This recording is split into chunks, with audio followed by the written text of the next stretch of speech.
Praise the lord. ప్రభు నామమున శుభాభివందనములు తెలియజేస్తూ ఉన్నాను. దానియేలు గ్రంథం 6వ అధ్యాయంలో స్పష్టతతోటి రాయబడిన చాలా చక్కటి మాటలు అక్కడ రాయబడి ఉన్నాయి. అందులో దానియేలుకు మరియు దర్యావేషుకు మధ్య జరిగిన ఒక గొప్ప సంఘటన, రాజుకు దానియేలుకు జరిగిన ఒక గొప్ప సంఘటన అక్కడ రాయబడి ఉన్నది.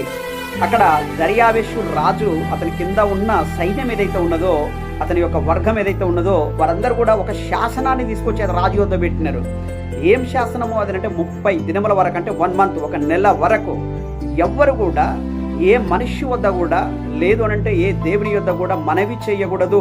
ఏదైనా మనవి చేయాలన్నా లేకపోతే ఏదన్నా అడగాలన్నా చేయాలన్నా అది రాజు వద్ద మాత్రమే మనవి చేయాలి తప్పితే ఏ దేవుని వద్ద కానీ లేదు అనంటే ఏ మనుషుల వద్ద కానీ మనవి చేయకూడదు అని చెప్పేసి ఒక శాసనాన్ని నిర్మించినారు.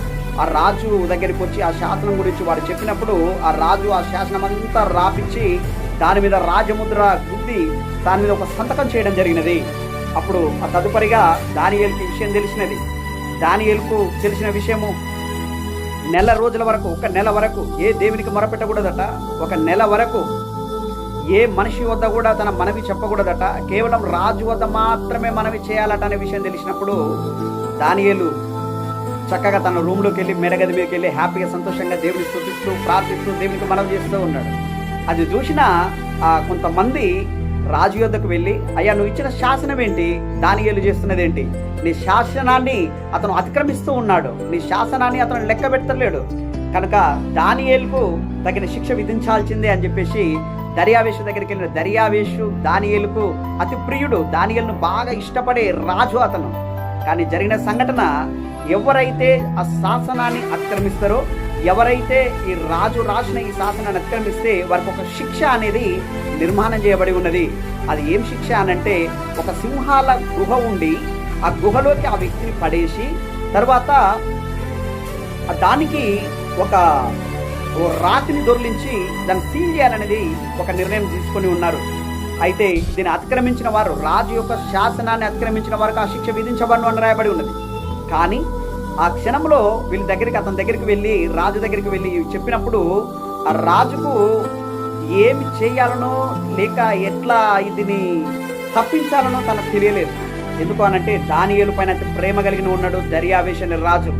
దానియేలును తప్పించడం కోసము ఉదయం నుంచి సాయంత్రం వరకు డే అంతా శ్రమించినాడు, ఇలాగనైనా తప్పించాలని. కానీ అక్కడ ఉన్న సైన్యం ఒప్పుకోవట్లేదు, అక్కడ ఉన్న జనాలు ఒప్పుకోవట్లేదు, ఖచ్చితంగా దానియేలుకు శిక్ష విధించాల్సిందే అని. ఇక చేసేది ఏమి లేక చివరిగా తన బంట్రోతులను పంపించి దానియేలును తీసుకెళ్లి ఒక సింహాల గుహలో వేయడం జరిగినది. సింహాల గుహలో వేసిన తర్వాత రాజు మనసు మార్చుకుంటుండేమనే ఉద్దేశంతో అక్కడ ఉన్న సైన్యం అంతా కూడా రాతి దొర్లించి ఆ రాతికి సీల్ చేసి ఒక రాజముద్ర వేసి దాని మీద సంతకం పెట్టి ఎవరు బయటికి రాకుండా, ఎవరు దాన్ని దొర్లించకుండా క్లియర్గా మెన్షన్ చేయడం జరిగింది.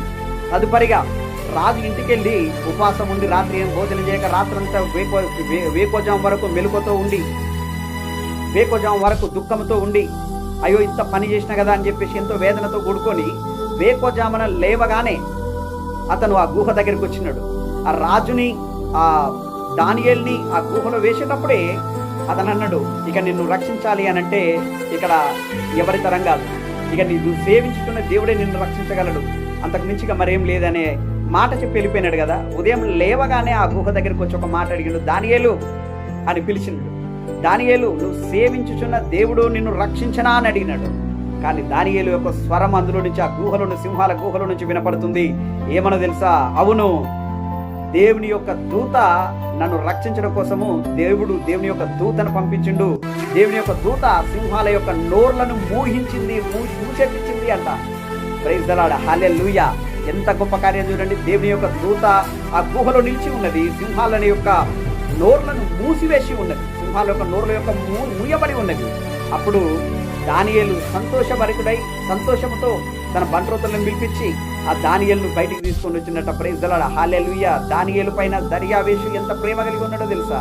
కేవలం ఏంది అనంటే, జీవం గల దేవుని సేవించుతున్న దానియేలుకు దేవుడు చేసిన గొప్ప అద్భుతం, దేవుని యొక్క దూతను పంపించి అతను రక్షించడం. దేవుని కోసం అతను నిలబడడం. ప్రార్థన చేయొద్దు అంటే మానలే, ప్రభువుని వేడుకొనొద్దు అంటే మానలే, దేవుని స్తుతించొద్దు అంటే మానలే.